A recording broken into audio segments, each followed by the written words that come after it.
Maurya study centre में आप सभी का स्वागत है। आज हम लोग पढ़ेंगे क्लास 8 का ही नेक्स्ट चैप्टर। क्लास 8 का नेक्स्ट चैप्टर आज हम लोग पढ़ेंगे और अगला चैप्टर है प्रश्नावली 2.2। प्रश्नावली 2.1 पीछे हम लोग पिछला वीडियो में हम लोग करा चुके हैं। अब इस वीडियो में प्रश्नावली 2.2 के क्वेश्चन को हल करेंगे। तो आइए देखते हैं कि प्रश्नावली 2.2 का पहला क्वेश्चन क्या कह रहा है। तो पहला दिया है कि यदि किसी संख्या के आधे में से 1/4 घटाया जाए तो 1/8 प्राप्त होता है। कोई संख्या है और उसके आधे में से जब 1/4 घटा रहे हैं तो 1/8 प्राप्त होता है, तो वह संख्या ज्ञात कीजिए। हम लोग को क्या ज्ञात करना है? संख्या ज्ञात करना है। संख्या हम लोग को पता नहीं है, तो यहाँ हम लोग क्या करेंगे, मान लेंगे कि माना कि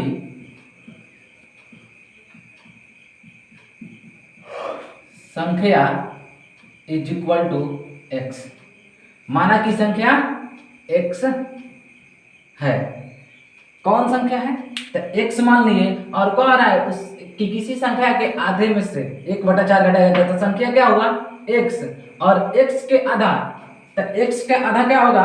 प्रश्न से यहाँ लिखेंगे, प्रश्न से कह रहा है कि संख्या के आधे में से यानी x का आधा क्या हो जाएगा?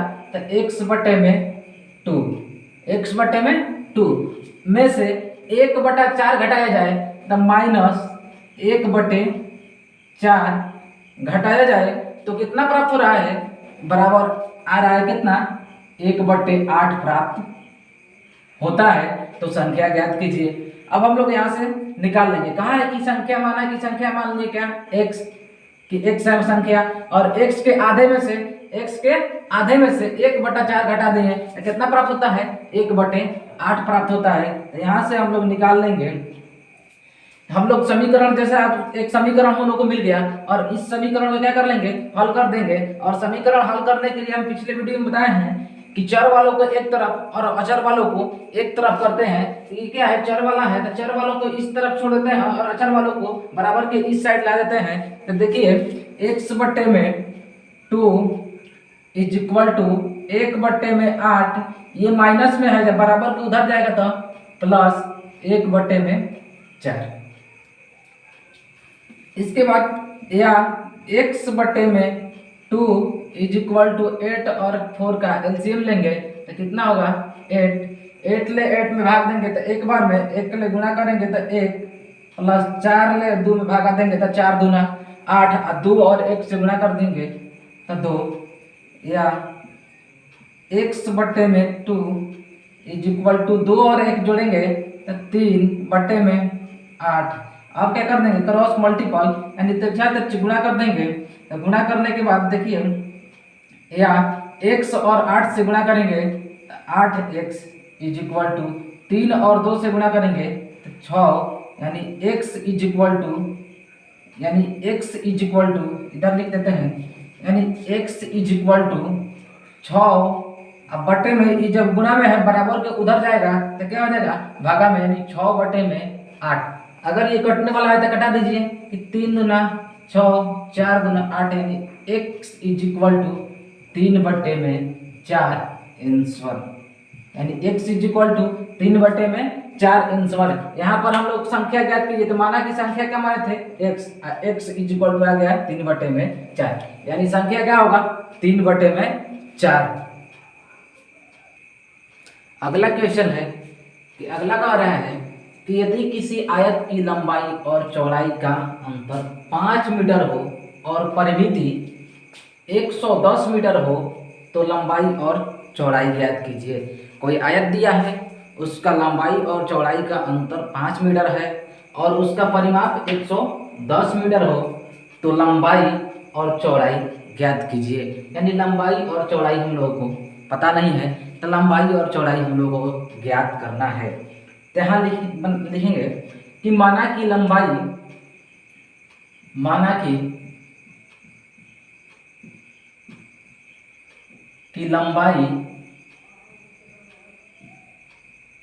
इज इक्वल टू एल, लंबाई इज इक्वल टू एल। क्यों एल? कि लेंथ जो होता है, लंबाई जो होता है लेंथ, उसका मीनिंग होता है, इसलिए हम लंबाई को क्या चीज से एल से डिनोट कर देंगे। कि माना कि लंबाई एल है, लंबाई इज इक्वल टू एल तथा चौड़ाई इज इक्वल टू बी,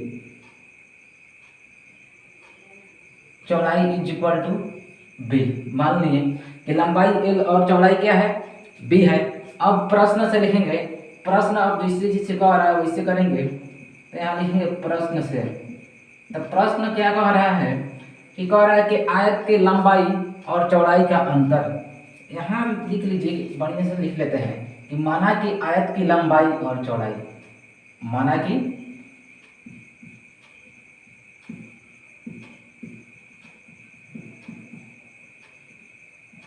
आयत की लंबाई और आयत की चौड़ाई एल और बी।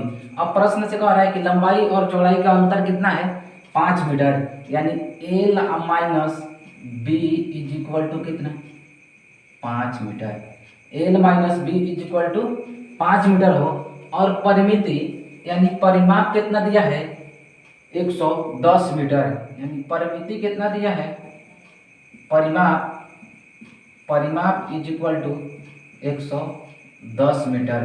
तो आयत का परिमाप होता है 2 इंटू लंबाई प्लस चौड़ाई, यानी लंबाई एल और चौड़ाई बी, यानी L plus B is equal to 110 metre. ठीक, यहाँ दिया है L minus B is equal to 5 metre.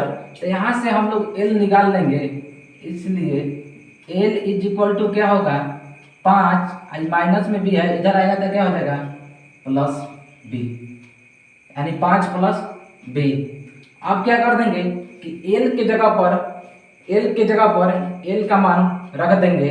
तो यहाँ है 2 इंटू एल बराबर है 5 प्लस बी, तो यहाँ रख देंगे 5 प्लस बी, आई प्लस बी है तो प्लस बी की जगह पर प्लस बी लिख देंगे। ठीक, इज इक्वल टू 110 मीटर। अब इसको जोड़ेंगे, 2 इंटू 5 है तो 5 प्लस बी, और बी क्या हो जाएगा, 2b is equal to 110 metre. इसके बाद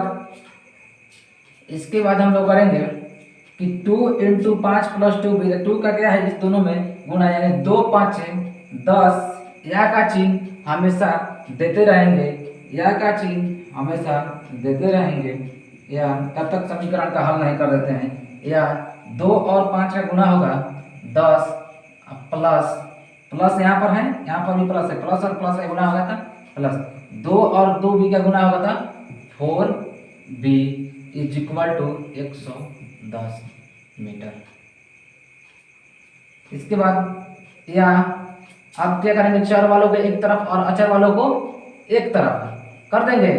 चर वालों को एक तरफ, अचर वालों को एक तरफ। ये 110 क्या है, मीटर है, इस मीटर है, ठीक ना। तो चर वालों को एक तरफ, तो चर क्या है 4b, तो 4b को 4b इज इक्वल टू 110, ये प्लस में है, बराबर को उधर ले जाएंगे तो क्या हो जाएगा, -10, या 4b इज इक्वल टू 110 में से 10 घटाएंगे तो क्या हो जाएगा, 100, क्या हो जाएगा 100, या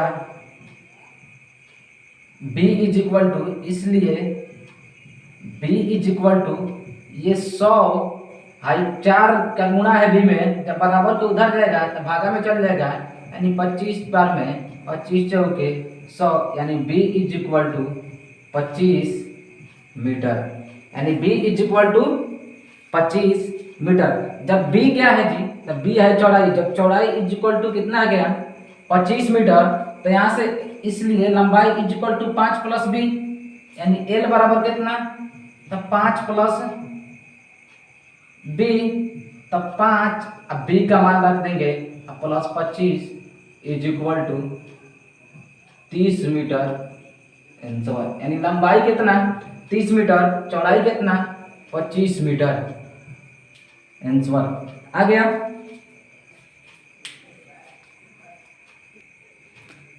अब तीसरा क्वेश्चन देखते हैं। तीसरा दिया है कि चीनी के मूल्य में 25% की वृद्धि होने पर अब 1 kg चीनी का मूल्य 32 रुपया है, तो प्रारंभ में चीनी का मूल्य प्रति किलोग्राम क्या था।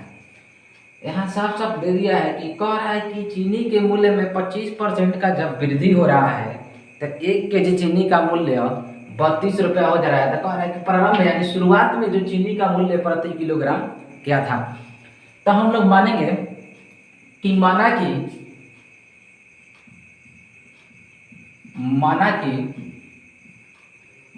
प्रारंभ में 1 kg चीनी का मूल्य 1 kg चीनी का मूल्य इज इक्वल टू x था। ठीक, शुरुआत में कितना था, 1 रुपये। प्रारंभ में 1 किलो चीनी का मूल्य कितना था, तो 1 रुपया। ठीक, 1 रुपया था। तो इसके बाद कह रहा है कि चीनी के मूल्य में जब 25% की वृद्धि होने पर अब 1 kg चीनी का मूल्य कितना जाता है जी, 32 रुपया हो जाता है। तो शुरुआत में तो x था और इसमें कितना का वृद्धि हो रहा है, वृद्धि।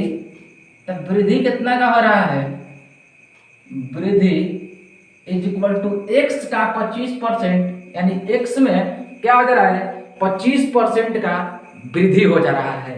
यानी x का 25% वृद्धि हो जा रहा है। 25 बटे में 100 इज इक्वल टू 25 चौके 100, यानी x बटे में 4। वृद्धि कितना का हो रहा है, तो x बटे में 4। प्रारंभ में मूल्य था 1 रुपया, अब वृद्धि हुआ x बटे में 4। अब कह रहा है कि वृद्धि होने के बाद चीनी का मूल्य कितना हो जाता है, 32 रुपया। यानी इन दोनों को जोड़ देंगे, तो इन दोनों को जोड़ देंगे, पहले प्रारंभ में इतना था, इतना का वृद्धि हुआ, तो दोनों को जोड़ देंगे तो इसके बराबर होगा। अब आइए प्रश्न से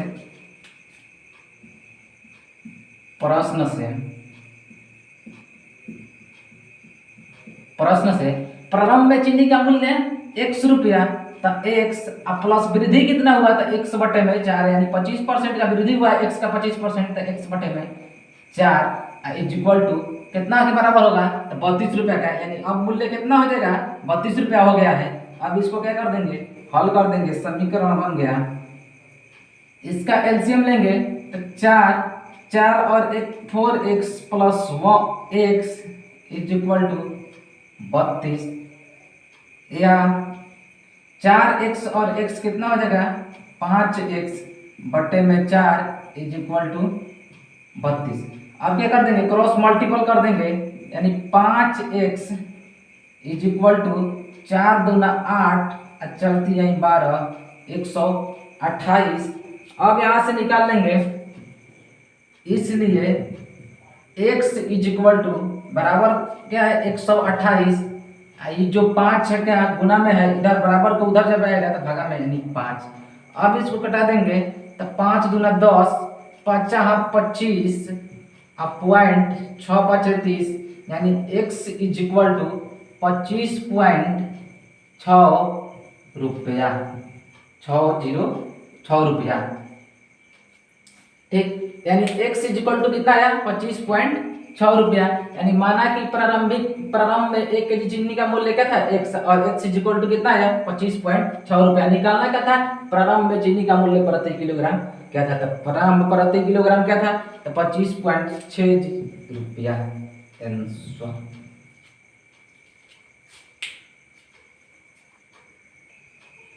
आइए देखते हैं अगला क्वेश्चन है 4 नंबर कि 2 विभिन्न मूल्य वाली 35 कलमों का कुल मूल्य 60 रुपया है। 2 विभिन्न मूल्य वाली कलम है और 35 को कलम है। 2 विभिन्न मूल्य वाली कितनी कलम है, 35 कलम है, और कुल का मूल्य कितना है, 60 रुपया है। यदि एक सस्ती कलम का मूल्य 1.50 रुपया एवं एक महंगी कलम का मूल्य 2 रुपया है, तो कितनी महंगी कलमें खरीदी गई, कितनी महंगी कलमें खरीदी गई। तो यहाँ देखिए जो जो दिया है पहले उसको हम लिख लेते हैं। दिया है क्या कि दो विभिन्न मूल्य वाले 35 कलमों का कुल मूल्य कितना है, 60 रुपया है। तो कुल कलम कितना, 35। कुल कलम कितना, कुल कलम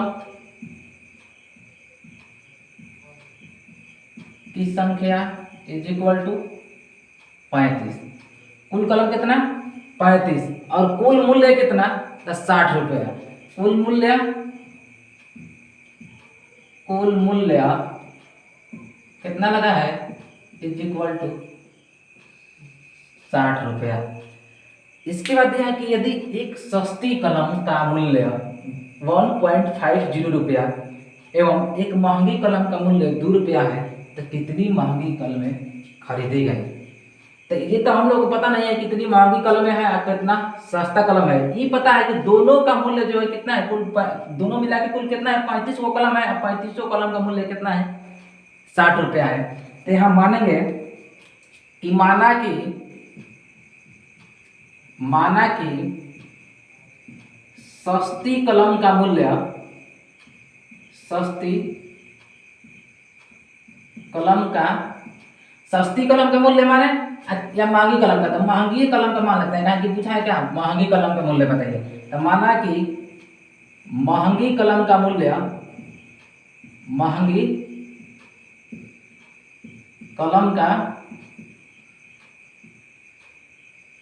कलम की क्या पूछा है कि कितनी महंगी कलमें खरीदी गई है। तो माना कि महंगी कलम की संख्या या संख्या इज इक्वल टू x। महंगी कलम की संख्या is equal to x।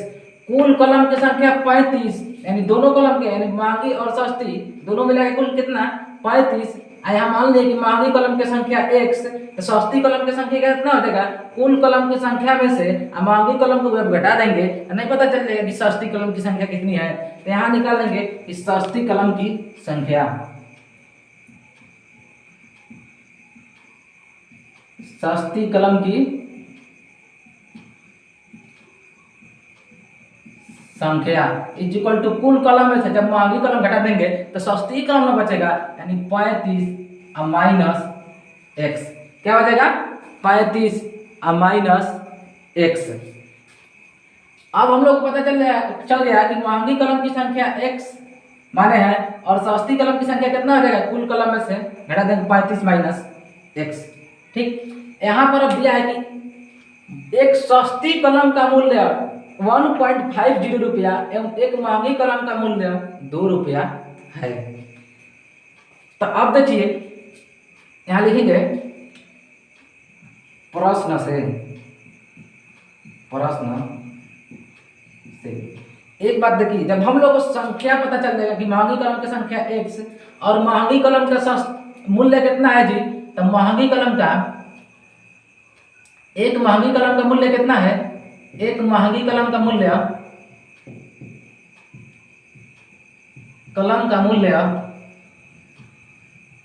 Is equal to 2 रुपया और एक सस्ती कलम का मूल्य कितना है, एक सस्ती कलम का मूल्य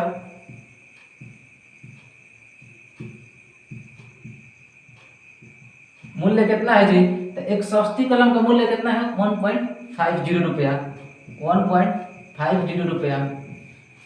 अब देखिए महंगी कलम का संख्या कितना, x और महंगी कलम का मूल्य, एक महंगी कलम का मूल्य कितना, 2। तो जब इससे सस्ती कलम, महंगी कलम की संख्या से और महंगी कलम का मूल्य को जब गुणा कर देंगे तो नहीं पता चल जाएगा कि महंगी कलम को खरीदने में कुल कितना मूल्य लगा है, कितना पैसा लगा है। ठीक, उसी तरह से सस्ती कलम की संख्या में जब एक सस्ती कलम के मूल्य का जब गुणा कर देंगे तो यहाँ से पता चल जाएगा ना कि सस्ती कलम को खरीदने में कुल कितना पैसा लगा है। तो वही प्रश्न से जब 2i into x, 2 गुणे x प्लस 35 माइनस x का गुणा करेंगे कितना से, 1.50 रुपया से, तो ये जो होगा क्या होगा, सस्ती कलम का कुल मूल्य हो जाएगा। सस्ती कलम की कुल संख्या इतना है, तो सस्ती कलम का कुल मूल्य कितना हो जाएगा, ये वाला हो जाएगा। और ये क्या हो जाएगा, महंगी कलम का कुल मूल्य, और दोनों का जब जोड़ देंगे तो किसके बराबर हो जाएगा, कुल कलम की कुल कलम का मूल्य, यानी कुल कलम का मूल्य के बराबर होगा, यानी 60 रुपये का क्या हो जाएगा, बराबर हो जाएगा। यानी सस्ती कलम का मूल्य इतना और महंगी कलम का मूल्य इतना, दोनों को जोड़ देंगे तो कुल मूल्य कितना, 60। तो अब यहाँ से कर देंगे 2 और x का गुना करेंगे, 2x प्लस है तो प्लस इसका इसमें गुना करेंगे, यानी 1.50 का 35 से गुना करेंगे तो देखिए 1.50 का 35 से गुना कर देते हैं, 5 0 5 25 के 5 2 5 2 7 3 0 5 3 15 की 5 1 3 1 4 0 5 7 5 12 के 2 4 और 1 5, यानी 52.50 माइनस है तो माइनस 1.50 और x से गुना कर देंगे तो 1.50 x इज इक्वल टू 60। अब समीकरण हल करने के लिए हम लोग जानते हैं कि x वालों को एक तरफ यानी चर वालों को एक तरफ, अचर वालों को एक तरफ, यानी 2x minus 1.50x is equal to 60 है, ये इधर है बराबर के इधर है, तो बराबर को इधर जब ले जाएंगे तो माइनस में हो जाएगा 52 माइनस 50, 52 माइनस 50, या 2x में से 1.50x घटाएंगे तो बचेगा 0.50x इज इक्वल टू, इसको जब घटाएंगे तो हो जाएगा 0 में से 5 घटेगा तो 5, 9 में से 2 घटेगा तो हो जाएगा 7.50। ठीक, आप क्या करेंगे 0.50x, आप इधर देखिए, इसलिए x इज इक्वल टू क्या हो जाएगा, ये x इज इक्वल टू 7.50 बटे में 0.50 गुना में है, बराबर के जब इधर रहेगा तो क्या हो जाएगा भागा में, यानी 0.50। इसमें भी 2 अंक के बाद दशमलव है, इसमें भी 2 अंक के बाद दशमलव है, यानी दशमलव क्या हो जाएगा, ये कट जाएगा, यानी 1 0 से 1 0 कट जाएगा, 15 5 75, 15 5 75, यानी x is equal to 15 answer, x is equal to 15 answer. हम लोगों को निकालना क्या था कि महंगी कलम, कितनी महंगी कलम खरीदी गई, यानी मांगना कि महंगी कलम की संख्या क्या माने थे, x, और x इज इक्वल टू क्या आया 15, यानी कितनी महंगी कलमें खरीदी गई, तो 15 महंगी कलमें खरीदी गई। अब आइए अगला क्वेश्चन देखते हैं। अगला दिया है कि एक त्रिभुज के तीनों कोण 2:3:5 के अनुपात में है। त्रिभुज के तीनों कोण का माप जो है 2:3:5 के अनुपात में है, तो उनके तीनों कोण ज्ञात कीजिए। जब इस तरह से दिया रहेगा तो यहाँ क्या करेंगे कि माना कि पहला कोण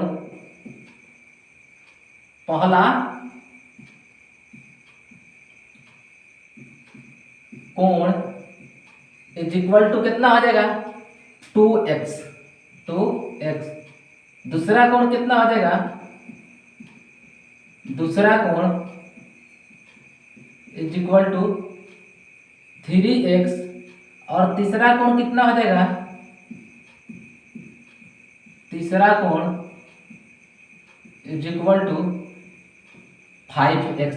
तो कह रहा है कि इनके तीनों कोण ज्ञात कीजिए, यानी इनके तीनों कोण ज्ञात करना है कि तीनों कोण क्या होगा। तो हम लोग जानते हैं कि त्रिभुज के तीनों कोणों का योग कितना होता है जी, 180 डिग्री होता है। तो यहां से प्रश्न से कर देंगे प्रश्न से त्रिभुज के तीनों अंतःकोणों का योग कितना होता है, 180 डिग्री। पहला कोण 2x, दूसरा कोण 3x और तीसरा कोण 5x, और तीनों को जोड़ देंगे तो कितना के बराबर होगा, तो 180 डिग्री। या 2x 3x 5x, तो 5 3 8 और 2 10x इज इक्वल टू 180। इसलिए x इज इक्वल टू 180, आई गुना में है इधर आएगा तो भागा में 10, यानी 18 बार में कट जाएगा, यानी x is equal to 18 degree. तब x is equal to 18, x is equal to 18, तब पहला कोण इज इक्वल टू कितना है जी 2x, यानी 2 गुणे 18 इज इक्वल टू 36 डिग्री पहला कोण। दूसरा क्या है जी 3x, तो 3 गुणे 18 is equal to 39 54 degree answer. इसके बाद तीसरा कोण क्या है तो 5x, यानी 5 गुणे 18 इज इक्वल टू 90 डिग्री, यानी पहला कोण कितना 36 डिग्री, दूसरा कोण 54 डिग्री, तीसरा कोण 90 डिग्री। अब नेक्स्ट क्वेश्चन 6 नंबर देखते हैं। तो 6 नंबर दिया है, 6 नंबर क्वेश्चन दिया है कि बिल्लू के पास, किसके पास, बिल्लू के पास 1 रुपये, 2 रुपये एवं 5 रुपये के कुल 160 सिक्के हैं। 1 रुपये, 2 रुपये एवं 5 रुपये के कुल कितने सिक्के हैं 160 सिक्के हैं, जिनका कुल मूल्य 300 रुपया है। यदि 2 रुपये के सिक्कों की संख्या 5 रुपये के सिक्कों की संख्या का क्या है 3 गुनी हो, तो उनके पास प्रत्येक प्रकार के कितने सिक्के हैं।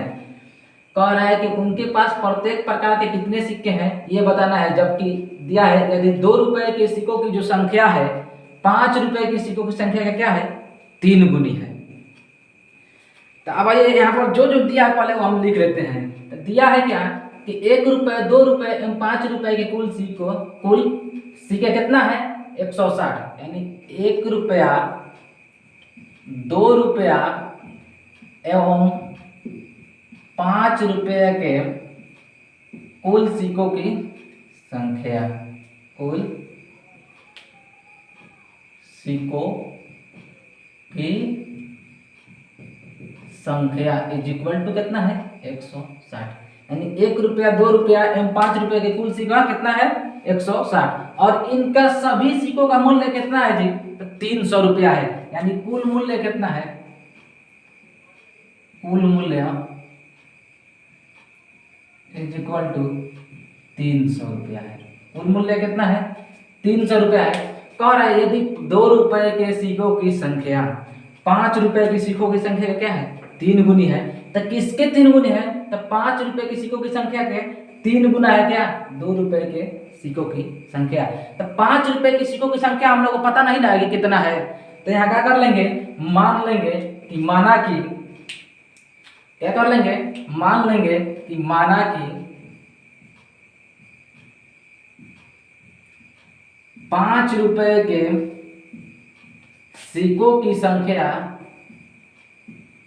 सिक्कों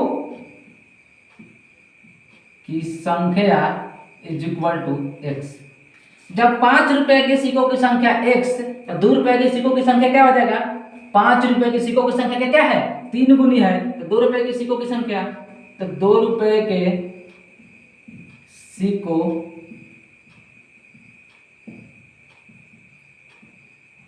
की संख्या इज इक्वल टू 3 गुनी है, तो 3x हो जाएगा। तो यहां से पता चल गया कि 5 रुपये की सिक्कों की संख्या x, 2 रुपये की सिक्कों की संख्या कितना 3x, 1 रुपये की सिक्कों की संख्या नहीं ना पता है। तो हम लोग को पूछा है कि प्रत्येक प्रकार के सिक्कों की संख्या ज्ञात कीजिए कि प्रत्येक प्रकार के कितने सिक्के हैं। तो 1 रुपये की सिक्कों की संख्या कितना हो जाएगा, 1 रुपये के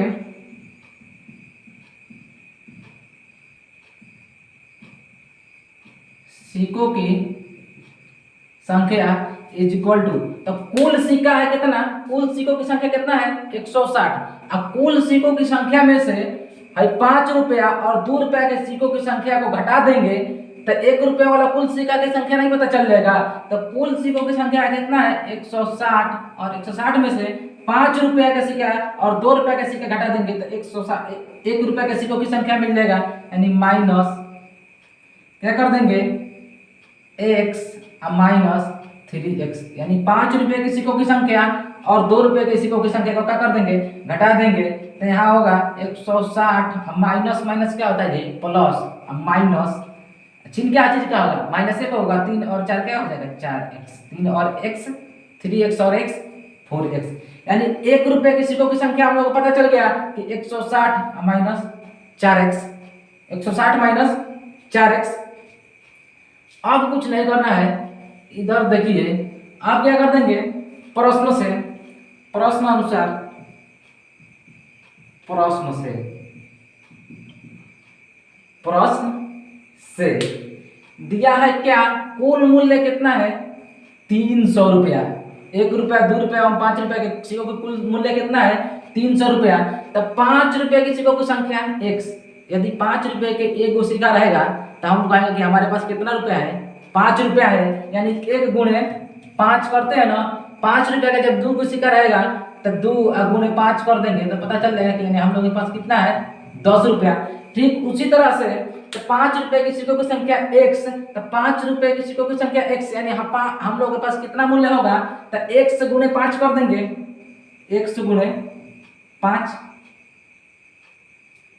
प्लस 2 रुपए की सिक्कों की संख्या कितना है 3x है, तो 2 रुपए की सिक्कों की संख्या यानी 2 रुपए के हम लोग को सिक्कों की संख्या एक हो रहेगा तो 1 गुणे 2 यानी 2 रुपया, 2 को रहेगा तो 2 गुणे 2 यानी 4 रुपया, 3 को रहेगा तो 3 गुणे 2 करेंगे तो 6 रुपया। इस तरह से पता चल जाएगा ना। तो उसी तरह से 2 रुपए की सिक्कों की संख्या क्या है 3x, यानी 3x गुणे 2 कर देंगे तो ये क्या पता चल जाएगा कि 2 रुपए के सिक्कों की संख्या का कुल मूल्य प्लस 1 रुपए की सिक्कों की संख्या का मूल्य तो 160 माइनस 4x है सिक्कों की संख्या, और सिक्कों की संख्या में मूल्य 1 रुपये से क्या कर देंगे गुणा कर देंगे तो 1 रुपये की सिक्कों की कुल मूल्य पता चल जाएगा, यानी 160 minus 4x into 1 is equal to कितना के बराबर होगा 300 रुपये के बराबर होगा। 300 के रुपये के बराबर क्या होगा कि 5 रुपये के कुल सिक्कों का मूल्य निकाल लिए x गुणे 5, 2 रुपये के सिक्कों का कुल मूल्य निकाल लिए 3x गुणे 2, और 1 रुपये के कुल सिक्कों के कुल मूल्य निकाल लिए 160 माइनस 4x इंटू 1, और तीनों को जब जोड़ देंगे तो कुल मूल्य नहीं पता चल जाएगा, तो कुल मूल्य हम लोग को पता चल जाएगा। तो यहाँ से देखिए या 100 और 5 का गुणा होगा तो 5x प्लस 3x और 2 का गुणा होगा तो 6x प्लस इसमें और इसमें गुणा होगा 1 ले इसमें तो क्या होगा 160 माइनस है तो माइनस 4 और x का गुणा होगा 4x इज इक्वल टू 300। ठीक, अब आगे देखते हैं, आइए इधर देखते हैं। अब हो गया 5x plus 6x minus 4x, जो चर वाला है उसको एक तरफ और जो अचर वाला है उसको एक तरफ समीकरण हल करने के लिए करते हैं। तो यहाँ 5x है तो 5x इधर लिख देते हैं प्लस 6x ये minus 4x is equal to बराबर किधर है क्या 300। जब इसको अचर वाले को उधर ले जाएंगे तो प्लस में आए तो इधर क्या होगा तो क्या होगा माइनस 160, या 5x प्लस 6x कितना हो जाएगा 11x और माइनस 4x कितना हो जाएगा जी 7x। 7x is equal to 0 में से 0 घटेगा 0, 10 में से 6 घटेगा तो 4, और 2 में से 1 घटेगा तो 1, यानी 140। ठीक, इसलिए x इज इक्वल टू 140 आई गुना में है इधर आएगा बराबर तो क्या हो जाएगा बटा में भागा में, यानी 20 बार में, यानी x is equal to 20, x is equal to 20, यानी 5 रुपए की सिक्कों की संख्या कितना तब 20, और 2 रुपए की सिक्कों की संख्या कितना हो जाएगा 2 रुपए की सिक्कों की संख्या दिया है 3x यानी 3 गुणे 20 इज इक्वल टू 60, कितना हो जाएगा 3 रुपए की सिक्कों की संख्या 60, और 1 रुपए की सिक्कों की संख्या कितना है 160 minus 4x is equal to 160 minus 4 गुणे 20 इज इक्वल टू 160 माइनस 4 दूना 8 यानी 80 इज इक्वल टू क्या हो जाएगा जी 80, यानी 1 रुपए के सिक्कों की संख्या 80 और 2 रुपए के सिक्कों की संख्या 60 और 5 रुपए के सिक्कों की संख्या 20। यही हम लोग का क्या हो जाएगा आंसर, यही हम लोग का क्या हो जाएगा आंसर। आइए नेक्स्ट क्वेश्चन देखते हैं। आप नेक्स्ट क्वेश्चन क्या है, अगला क्वेश्चन है कि पिता अपने 3 संतानों के बीच अपनी संपत्ति का बंटवारा 1:2:3 के अनुपात में करता है और अपने लिए 1,00,000 रुपए रखता है। कितना रख रहा है अपने लिए? 1,00,000 रुपए अपने लिए रखता है। यदि उसकी कुल संपत्ति 2.5 लाख रुपए की हो तो प्रत्येक संतान को हिस्से के रूप में क्या मिला? कुल संपत्ति पिता की कितना है? 2.5 लाख रुपए। तो देखिए इसको हम लोग हल करते हैं। तो कुल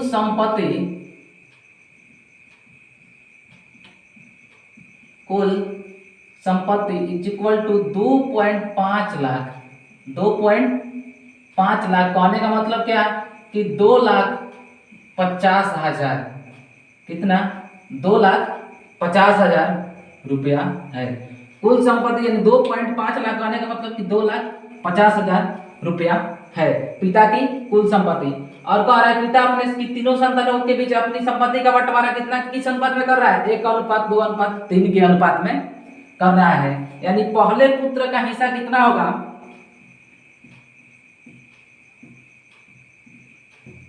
पहले पुत्र का हिस्सा इज इक्वल टू x। पहले पुत्र का हिस्सा कितना होगा? तो x होगा। और दूसरे पुत्र का हिस्सा कितना होगा? तो 2x होगा। दूसरे पुत्र का हिस्सा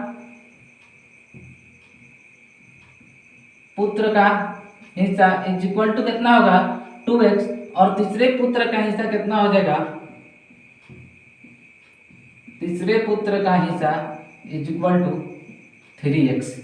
कितना हो जाएगा? 3x। पूछा ही है कि हो तो प्रत्येक संतान को हिस्से के रूप में क्या मिले? तो पहले पुत्र का हिस्सा x हो जाएगा और दूसरे पुत्र का हिस्सा क्या हो जाएगा? 2x। और तीसरे पुत्र का हिस्सा 3x। और पिता अपने पास और अपने लिए कितना रुपया रखता है? 1,00,000 रुपया रखता है। और पहला पुत्र को इतना, दूसरा पुत्र को इतना और तीसरा पुत्र को इतना। तो अब देखिए प्रश्न से पिता अपने पास रखता है कितना? तो पिता का हिस्सा कितना है जी? पिता का हिस्सा अपने लिए रख रहा है कितना? तो 1,00,000 रुपए रख रहा है। 1,00,000 रुपए रख रहा है पिता। तो अब आइए प्रश्न से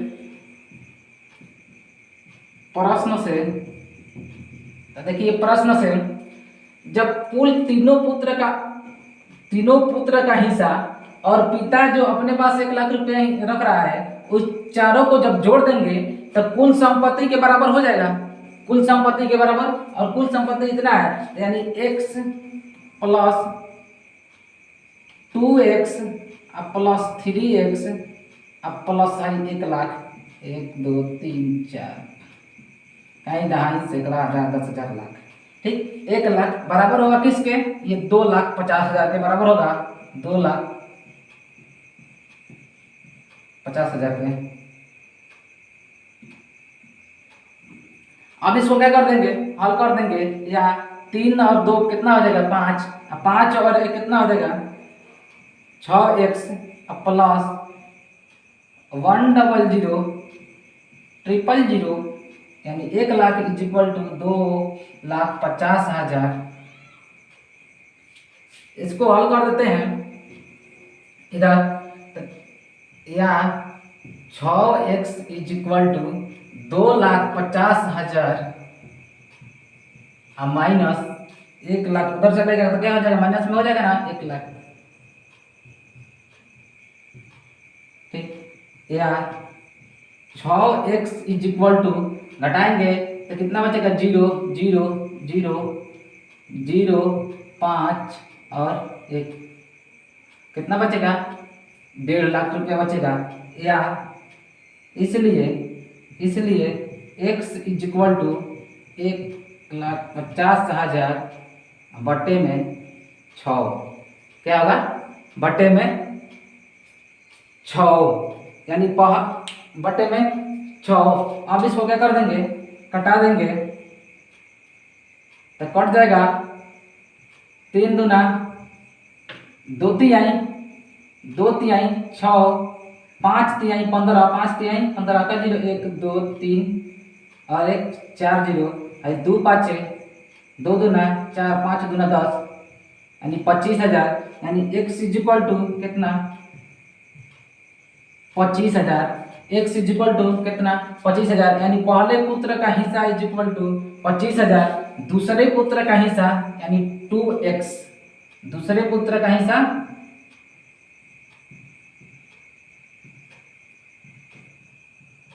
दूसरे पुत्र का हिस्सा 2x इज इक्वल टू कितना, तो 2 अब गुण x का माना है 25,000, यानी 50,000। इसी तरह से तीसरे पुत्र का हिस्सा कितना, तो 3x इज इक्वल टू 3 गुण 25,000 इज इक्वल टू कितना आ जाएगा 75,000। यही क्या होगा आंसर। तीनों पुत्र का पता चल गया। अब पूछा ही है कि तीनों प्रत्येक संतान के हिस्से के रूप में क्या मिला। तो एक को मिला 25,000, एक को मिला 50,000 और एक को मिला कितना 75,000। आइए अब 8 नंबर क्वेश्चन देखते हैं। तो 8 नंबर क्वेश्चन दिया है कि 11 के लगातार 3 गुणजों का योग 231 है, तो उन्हें ज्ञात कीजिए। क्या कीजिए, 11 के लगातार 3 गुणज का योग कितना दिया है 231। तो गुणज हम लोग जानते हैं, यदि मान लीजिए कि हम लोग कह दिया कि 3 का गुणज लिखिए, 3 का गुणज लिखिए, तो 3, 6, 9, 12, 15 इस तरह से लिखते हैं ना। तो मान लीजिए कि 3 का एक गुणज हम लोग को 3, तो अगला गुणज हम लोग को निकालने के लिए क्या करना पड़ेगा, इसमें 3 जोड़ना पड़ेगा। 3 और 3 क्या हो जाएगा 6 आ जाएगा। अब इसके अगला निकालना होगा तो इसमें क्या जोड़ना पड़ेगा 3 फिर जोड़ना पड़ेगा, यानी 3 और 3 6 और 3 क्या हो जाएगा 9 हो जाएगा। तो उसी तरह से यहाँ पर मान लेंगे कि माना कि 11 का पहला गुणज जो है क्या है x है। माना कि 11 का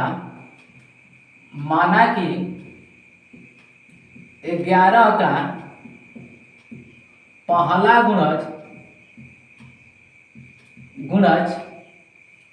इज इक्वल टू x। तो जब 11 का पहला गुणज x, तो 11 का दूसरा गुणज लगातार पूछा है ना, लगातार। तो अब पहला गुणज 1, तो दूसरा गुणज कितना हो जाएगा, दूसरा गुणज लगातार कह रहा है तो x प्लस 11। उसी तरह 11 का तीसरा गुणज कितना हो जाएगा, 11 का तीसरा गुणज is equal to x plus 11 plus 11, यानी x प्लस 22। ठीक, तो तीनों गुणज पता चल गया ना। और तीनों गुणज का योग कितना दिया है 231। आइए प्रश्न से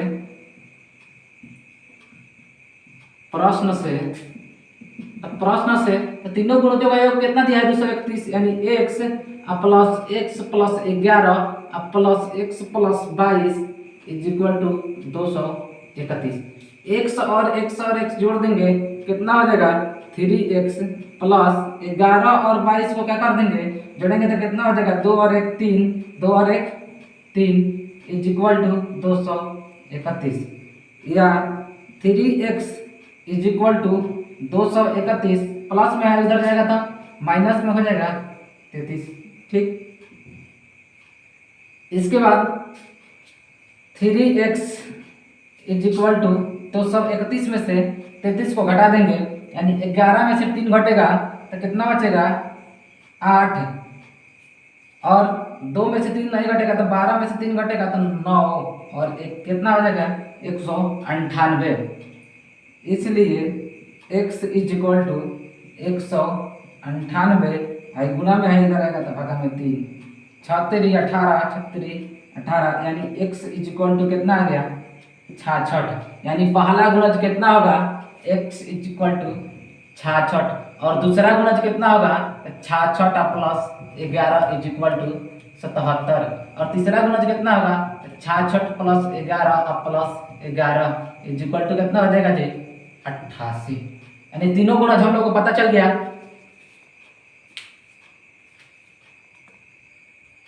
अगला क्वेश्चन देखते हैं कि अगला क्वेश्चन दिया है 9 नंबर कि स्कूल संसाधन केंद्र मध्य विद्यालय फरना में आयोजित बाल मेले में प्रत्येक विजेता छात्र को 2 कलम एवं विजेता को छोड़कर शेष सभी प्रतिभागियों को 1 कलम दिया गया। यदि 100 छात्रों के बीच, कितने छात्रों के बीच, 100 छात्रों के बीच 120 कलम दिए गए तो विजेताओं की संख्या ज्ञात कीजिए। कह रहा है कि एक स्कूल संसाधन केंद्र मध्य विद्यालय भरना में एक क्या किया गया, बाल मेले में प्रत्येक विजेता को क्या किया गया, पुरस्कार दिया गया। विजेता जो छात्र है उसको 2 कलम दिया गया, विजेता को छोड़कर जो शेष प्रतिभागी हैं उन सभी को 1 कलम दिया गया। यदि कुल छात्र कितना है 100 और कुल 100 छात्रों के बीच 120 कलम दिए गए तो विजेताओं की संख्या ज्ञात कीजिए।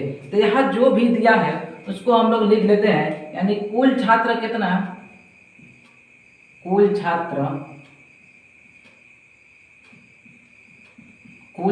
छात्र इज इक्वल टू 100।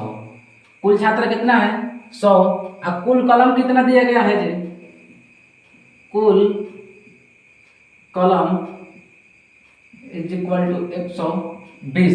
कुल कलम कितना दिया गया है 120। पूछा हम लोग कि विजेताओं की संख्या ज्ञात कीजिए, तो विजेताओं की संख्या तो हम लोग पता नहीं ना है। कुल छात्र हम लोग पता है, कुल छात्र कितने प्रतिभागी शामिल हुए हैं तो 100। तो यहाँ मानेंगे कि माना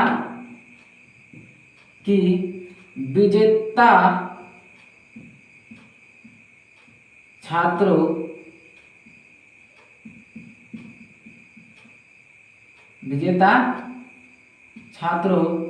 की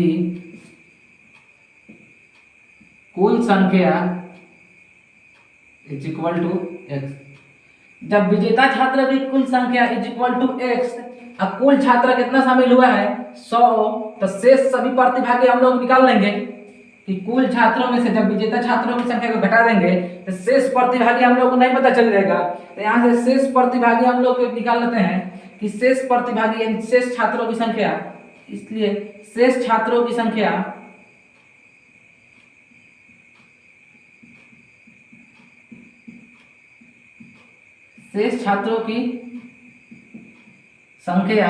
इज इक्वल टू कुल छात्र में से विजेता छात्र घटा देंगे तो कुल शेष छात्रों की संख्या 100 माइनस x पता चल गया। अब कुल कॉलम कितना दिया गया है जी 120। अब ये प्रश्न से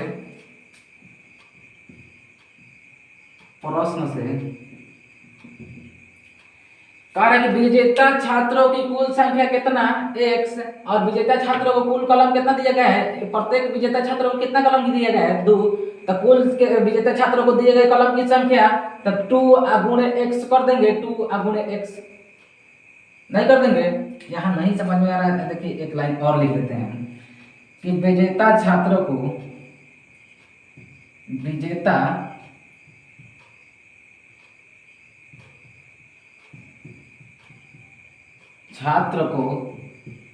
दिए गए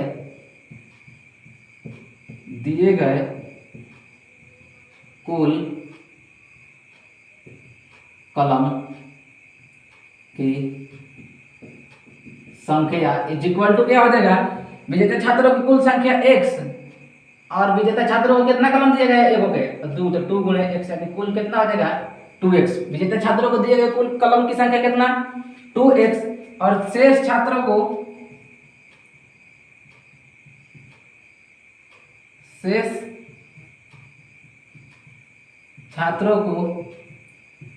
दिए गए कुल कलम की संख्या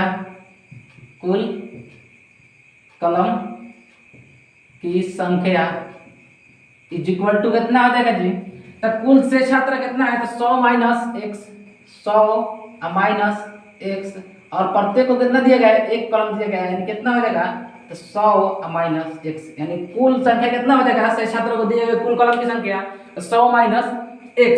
अब आ जाइए प्रश्न से, कुल कलम कितना दिया गया है 120, विजेता छात्रों को दिया गया है 2x और शेष छात्रों को दिया गया है कितना 100 माइनस x और दोनों को जोड़ देंगे तो कुल कलम की संख्या के बराबर नहीं हो जाएगा।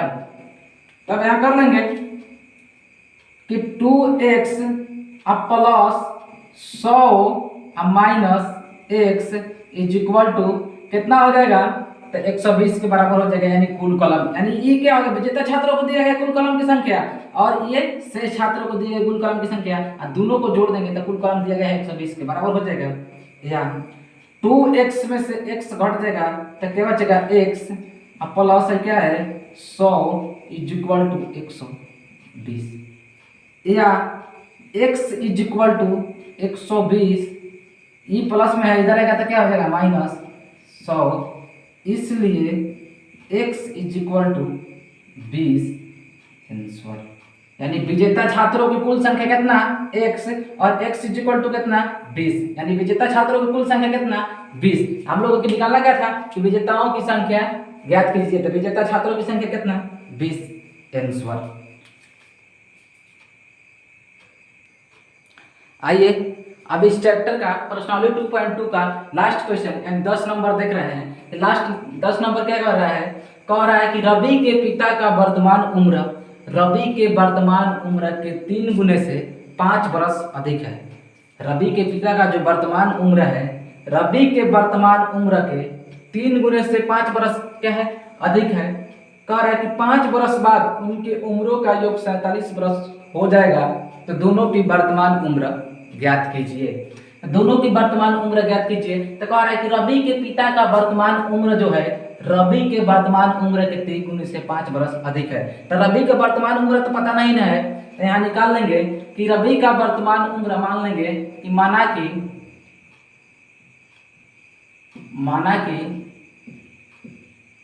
रवि का वर्तमान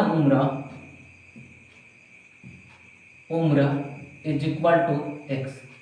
माना कि रवि का वर्तमान उम्र x, तब पिता का वर्तमान उम्र कितना हो जाएगा जी, रवि के पिता का वर्तमान उम्र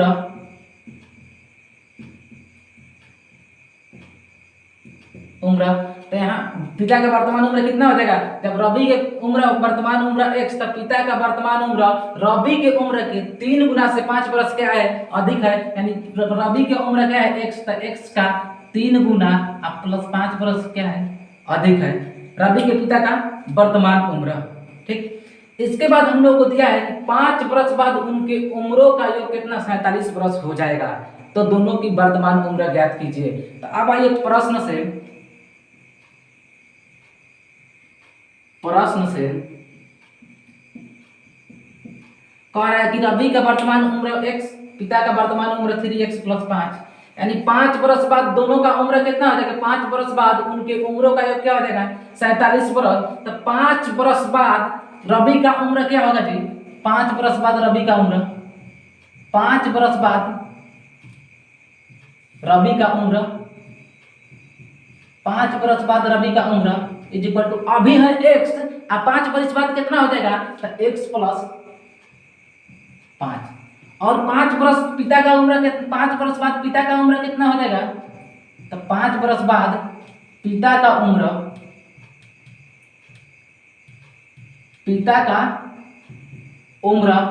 तो अभी वर्तमान में उम्र है 3x प्लस 5, और 5 वर्ष बाद कितना हो जाएगा 3x प्लस 5, यानी 3x प्लस 5 और 5 कितना हो जाएगा 10, कितना हो जाएगा 3x प्लस 10, यानी 5 वर्ष बाद रवि का उम्र x प्लस 5, और 5 वर्ष बाद उसके पिता का उम्र कितना 3x प्लस 10, और दोनों के 5 वर्ष बाद उनकी उम्रों का योग दिया है 47 वर्ष, तो जोड़ दीजिए, तो x plus 5 plus 3x plus 10 is equal to कितना दिया है 47, या x और 3x टूटेगा तो 4x प्लस 5 और 10 टूटेगा तो 15 इज इक्वल टू क्या हो जाएगा 47, या 4x is equal to 47 plus में इधर आएगा तो क्या हो जाएगा माइनस 15, या 4x इज इक्वल टू 47 में से 15 घटेगा, 7 में से 5 घटेगा तो 2, और 4 में से 1 घटेगा तो 3, 32, यानी x इज इक्वल टू 32 और बटे में 4, यानी 8 चौके 32, यानी x is equal to 8, x is equal to 8, यानी रवि का वर्तमान उम्र कितना रवि का वर्तमान उम्र x, यानी वर्तमान उम्र कितना आ गया तो 8 बरस, 8 बरस। और उसके पिता का वर्तमान उम्र कितना आ गया तो 3 गुणे 8 प्लस 5, यानी 8 3 के 24 और 5 कितना हो जाएगा 29 बरस। कितना हो जाएगा 29 बरस। आज के लिए इतना ही। अब नेक्स्ट वीडियो में अगला चैप्टर हम लोग पढ़ेंगे। ठीक, धन्यवाद।